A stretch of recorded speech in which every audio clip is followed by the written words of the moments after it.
was conflicted.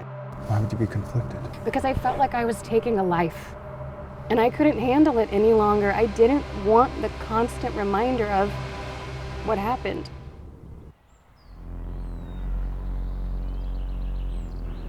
Em, I'm telling you. I mean, picture this. An outdoor wedding with fall leaves and, the little string lights. Mm-hmm. I mean, it sounds perfect, right? It sure does. What is so funny? Honestly, I just never thought you'd care this much about the wedding. Well, I don't. But, look, I do. But I only do because I know how much it means to you. Thank you. Of course. So, what do you think? Fall outdoor style wedding? I was scrolling yesterday and saw this amazing theme, and it got me thinking. I love the idea, and fall is my favorite season. Well, I know that pumpkin spice is your favorite. What can I say? I know everything about you.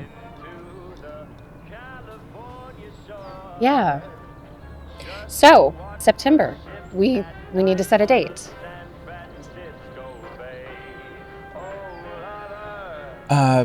Yeah, that's right. I spoke to your mom, and she said that everyone's able to come out for the wedding at the end of the month.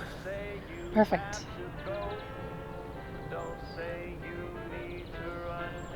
You know how you said I could always talk to you about anything? Of course. What's going on? Well,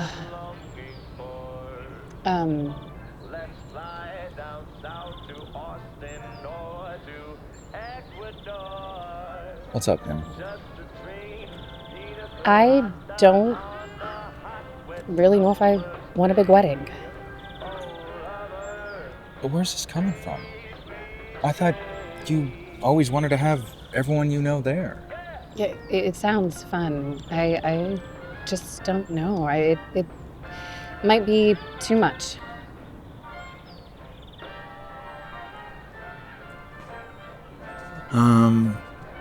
Yeah. Sure, babe. Whatever you want.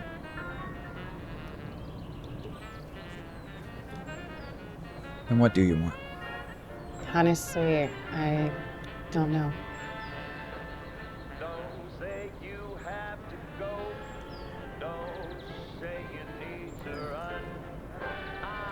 Okay. Well, I've been trying very hard to plan this extravagant wedding that you've always talked about, and now all of a sudden you're changing your mind. I know you have, my love, and you're doing an amazing job, and I really appreciate all that you're doing.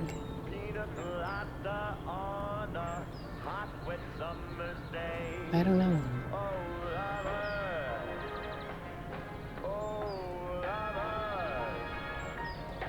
Well, when you figure it out, let me know.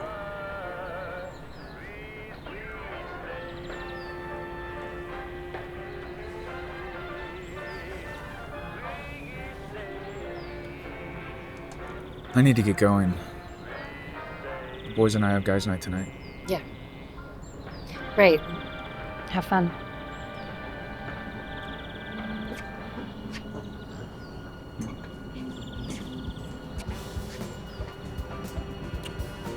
Thanks. Love you. Love you too.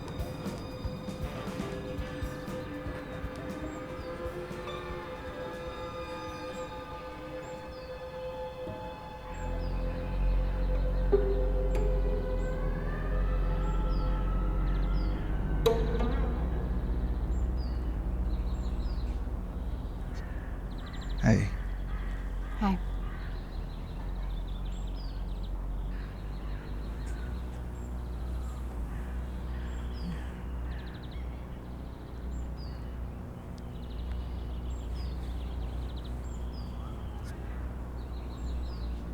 What's going on, Em? Are you okay? Daniel, there's something I need to tell you.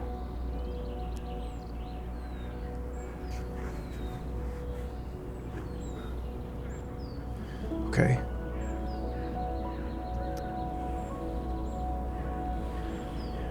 Before we met, a few years ago, I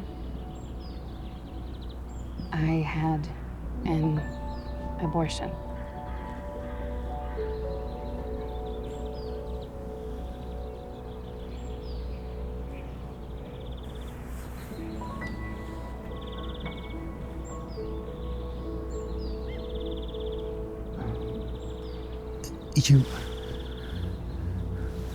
How come you never told me? It's not easy to talk about. Oh.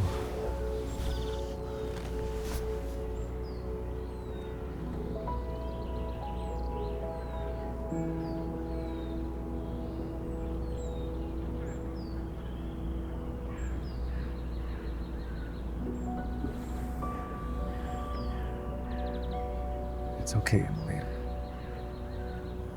I don't judge you for your past. Thank you for that.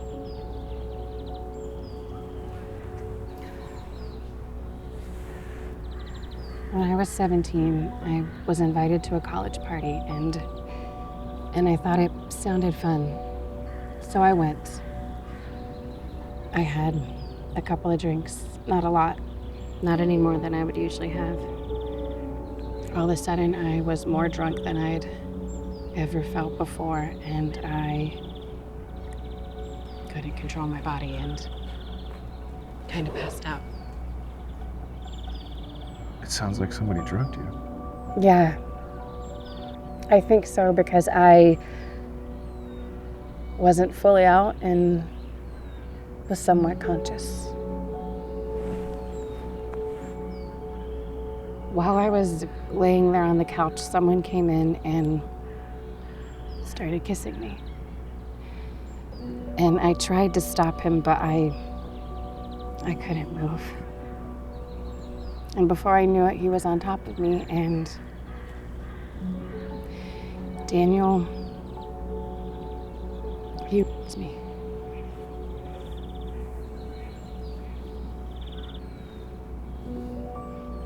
Oh.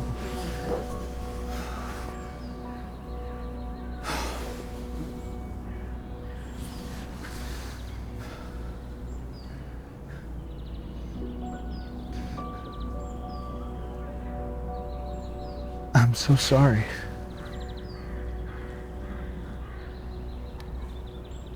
When I finally came to, I didn't know what to do. I went to the drugstore and got a morning after pill, but I was throwing up so much, and I was so off afterwards. I wasn't sure if it was just my mental state after having gone through that. But then a month later, when I missed, I was pregnant. The test was positive. I was so scared, so confused. I didn't know what to do.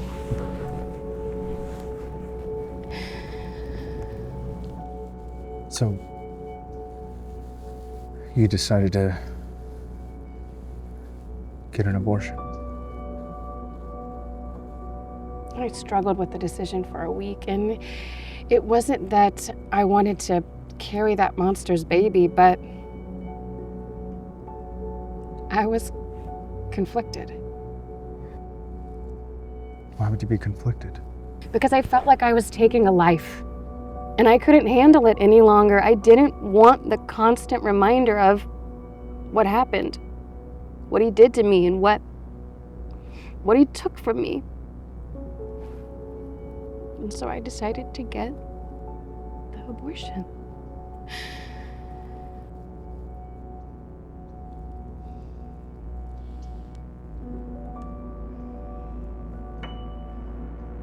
Wow. Oh.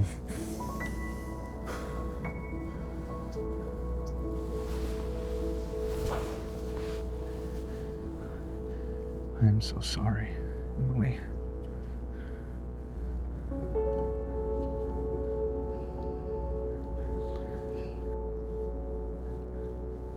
Why are you telling me this now?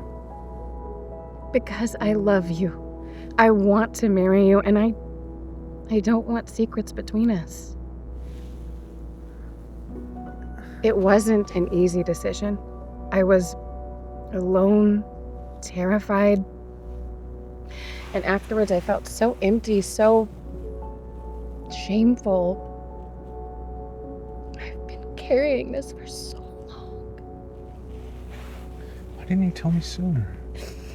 Because I was scared you wouldn't want me. Emily.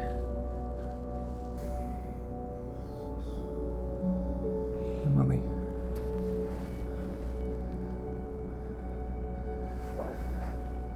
I will never stop loving you. Okay?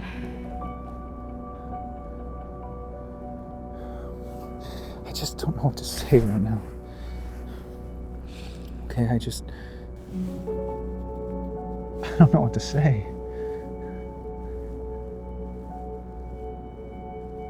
I just really need some time to think. Okay. I understand.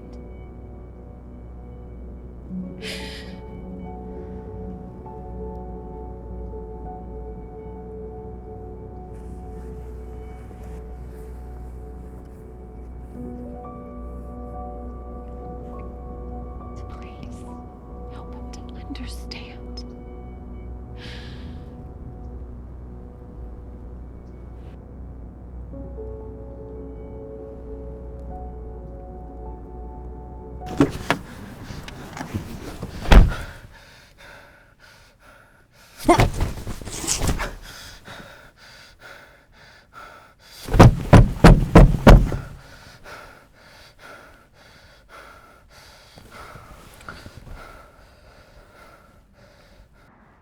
Hey, Daniel. What's up? I need some advice. Yeah, sure. What's going on? I don't really even know where to start. Where are you right now, Daniel? Just down the street from the church. Okay. Well, why don't you come on over here and meet me? We'll walk and talk about it. Yeah, that sounds good. I'll see you in a couple of minutes.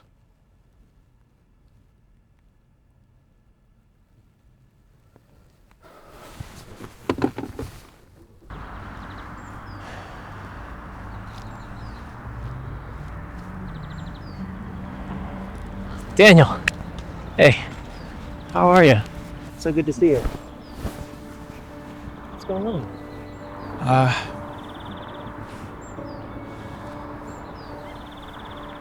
I honestly could just use a little bit of advice. Sure, of course. Yeah. You okay? Well, Emily just told me something. I mean, it was something from her past, before we even knew each other. But it's I just don't know what I'm supposed to do. Sure. Yeah, I can see it's weighing heavy on you. Let me encourage you first that relationships, especially those that are preparing for marriage, like you and Emily, these vulnerabilities often come to the surface. While it's normal to wrestle with the past, it's great that you're looking to God to center you and get you the wisdom and guidance that you need to handle this challenge. It can be really painful to focus on other people's past. But you remember what Jesus said at Matthew 7:3-5, where he was talking about focusing on the speck in someone else's eye. We can sometimes forget the plank in our own eye. I use this scripture to remind myself in times like this that, for example, we all have a past. We all need God's grace every single day. Yeah, that makes sense. I just don't know how to put it into practice. I'm not telling you just have to snap out of it, whether you don't have the right to be able to process this. But don't let the past rob you of the future that God has for you in your relationship with Emily. You know, the scripture at Jeremiah 29:11, it's really a beautiful promise for people who have a relationship with God, believers, right?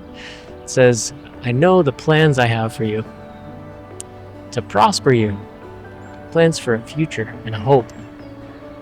I just want to encourage you to keep Christ and love and forgiveness all at the center of the relationship as you go through this challenge. You know, I know it's probably hard right now while all these emotions are just boiling inside of you to realize, but believe it or not, there's an opportunity for your relationship here, Daniel.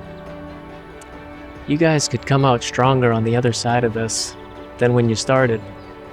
It's not the easy times that strengthen a relationship. It's when these challenges, when you draw closer together as a couple and you let God bring you through these things, you come out stronger on the other side. And I guess last, I'd just encourage you, ask God, just show me your eyes for Emily. Show me how you see her. Give me your heart towards her. He'll give you the humility and the love to move forward. Things will work out exactly as he wants. Thank you, Pastor. I really didn't know what to do. I was just spinning. So thank you for taking the time to meet with me. So glad to see you. Glad you called. I'm going to be praying for you guys. I'm always here. We should get together again soon. I want to follow up and see how you're doing. Yeah, thank you. All right. Good. Thanks, Daniel. Thanks for making the time.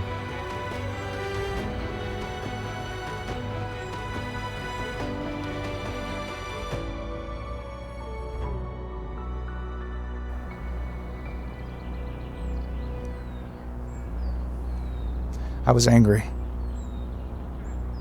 Hurt. But I realized that I wasn't angry with you. I was angry with myself. That you thought you couldn't talk to me. That you couldn't tell me. I was just scared.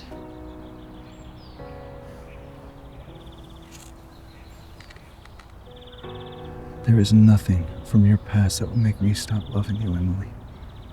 You still love me? Always.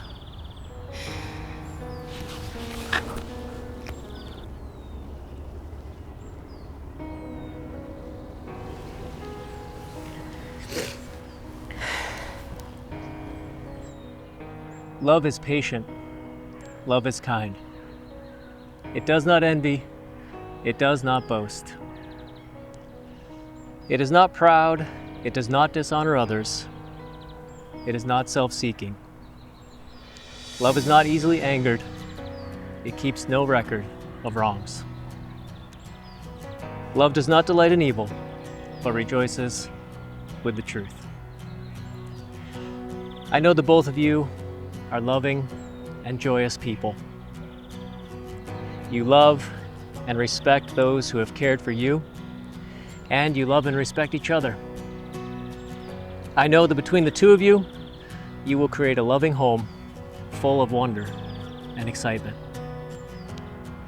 Emily, do you take Daniel to be your lawfully wedded husband? I do. And Daniel, do you take Emily to be your wife, to love unconditionally? You know I do. I now pronounce you husband and wife.